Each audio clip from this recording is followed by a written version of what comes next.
Le travail collaboratif et l'archivage. Deux notions qui semblent diamétralement opposées, eh bien nous allons voir qu'elles sont plutôt complémentaires. C'est parti!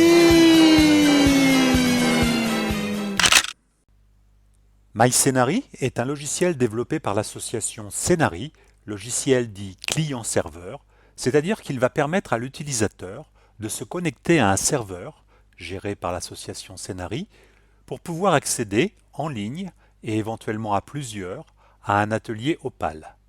L'avantage est de disposer d'un accès à son atelier de n'importe où, moyennant une connexion Internet, et de pouvoir travailler à plusieurs sur un même projet.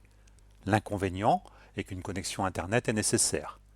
Il faut bien sûr également adhérer moyennant une cotisation très raisonnable à l'association MyScenary. On pourrait obtenir un résultat similaire en utilisant Scenary Client depuis notre ordinateur et Scenary Chain Server sur notre serveur, mais cela suppose de posséder et de gérer un serveur. C'est plus compliqué. On va donc rester sur l'option MyScenary. La procédure de téléchargement et d'installation est très similaire à celle utilisée pour Opal.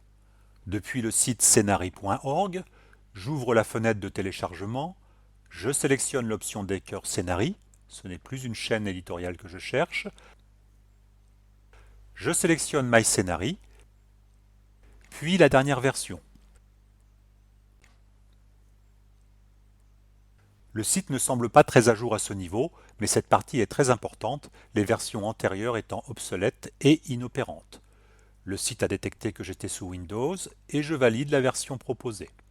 Le téléchargement s'effectue à l'heure. Puis, quand il est terminé, nous pouvons lancer l'installation. J'accepte les conditions, je peux laisser le répertoire proposé par défaut, et, lorsque c'est terminé, je ferme l'installateur, ce qui lance le programme. Je vais chercher l'icône du petit nuage là-haut et je demande la connexion à un domaine MyScenary. Vous avez normalement reçu un courriel de votre formateur préféré vous indiquant le nom de votre domaine, votre identifiant ainsi que votre mot de passe. Je renseigne le nom du domaine en respectant la case. Je clique sur Ajouter la connexion. Je renseigne l'identifiant, puis le mot de passe, qui n'est pas du tout 1, 2, 3, 4, mais 1234, la date de l'invention de l'imprimerie à caractère mobile métallique par les Coréens, 200 ans avant Gutenberg. Il s'agit donc d'une date hautement symbolique pour les professionnels de l'impression que nous sommes. Je demande la connexion, le logiciel me demande mon mot de passe, puis le changement de celui-ci, sa confirmation, et enfin à nouveau ce mot de passe pour la connexion finale. Rassurez-vous, les prochaines fois, ça sera plus simple. Je suis enfin connecté et je peux accéder à mon atelier. Normalement, vous n'en aurez qu'un seul de disponible. Atelier où je retrouve une interface similaire à celle que je connais, sur laquelle je peux passer en mode explorateur.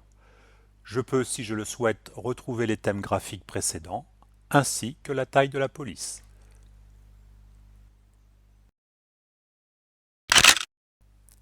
Nous allons maintenant voir comment charger un projet, éventuellement déjà développé en local sur Opal, dans notre nouvel atelier en ligne, accessible via MyScenary. Cette méthode nous permet de passer d'une manière générale d'un atelier à un autre et, par la même occasion, de générer une archive de sauvegarde de tout un atelier si nécessaire. Pour ce faire, j'ouvre mon atelier source dans Opal. Je referme l'arborescence du dossier de l'explorateur afin d'y voir plus clair. Je sélectionne le dossier que je souhaite sauvegarder, dans mon cas juste le répertoire PNJ, sans le répertoire des ressources générales, ni celui des fichiers de sortie. Je clique droit sur le répertoire PNJ et dans le menu contextuel, je sélectionne Exporter une archive. Je valide la préservation des espaces de l'atelier et je demande l'export. Je choisis le répertoire où sera enregistré le fichier et surtout où je saurai le retrouver. Par défaut, le nom de mon archive intègre le nom du répertoire choisi, la date et l'heure. Ce nom peut bien sûr être modifié. L'extension est de type .scar pour la contraction de Scenary Archive. J'enregistre Si j'ai beaucoup d'éléments dans mon dossier, cette opération peut durer quelques minutes. Je peux maintenant fermer la fenêtre d'Opal ou même le logiciel si je le souhaite. J'ouvre maintenant la fenêtre de MyScenary pour accéder à mon atelier cible.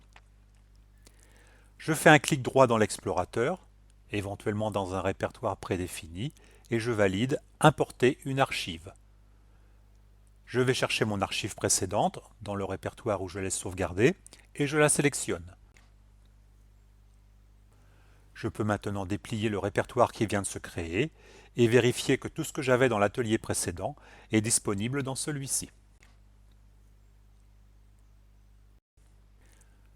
Que vous utilisiez ou non MyScenary, afin d'éviter de mauvaises surprises, il est conseillé d'effectuer ce genre d'archivage régulièrement, en écrasant éventuellement l'archive précédente. Nous allons maintenant voir comment déclarer des utilisateurs, créer des ateliers et associer certains utilisateurs à certains ateliers.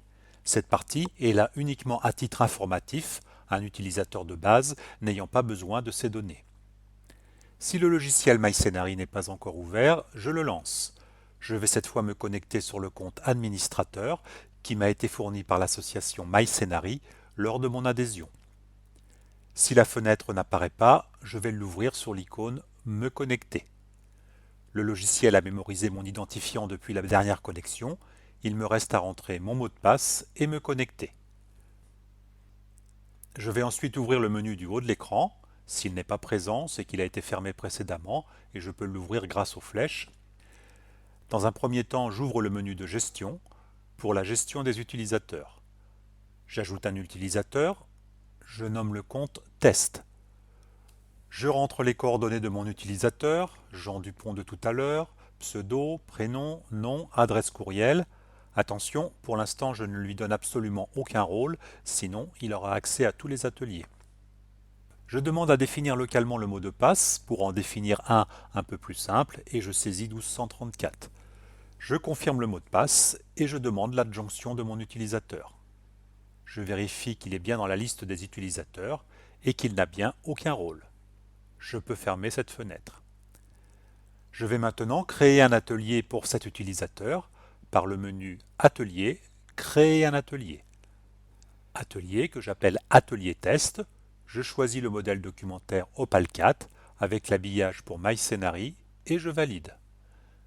L'atelier vient de s'ouvrir, mais ce qui m'intéresse, c'est la gestion des ateliers disponible dans le menu Atelier. Je sélectionne mon atelier test et je demande à voir les permissions et les rôles.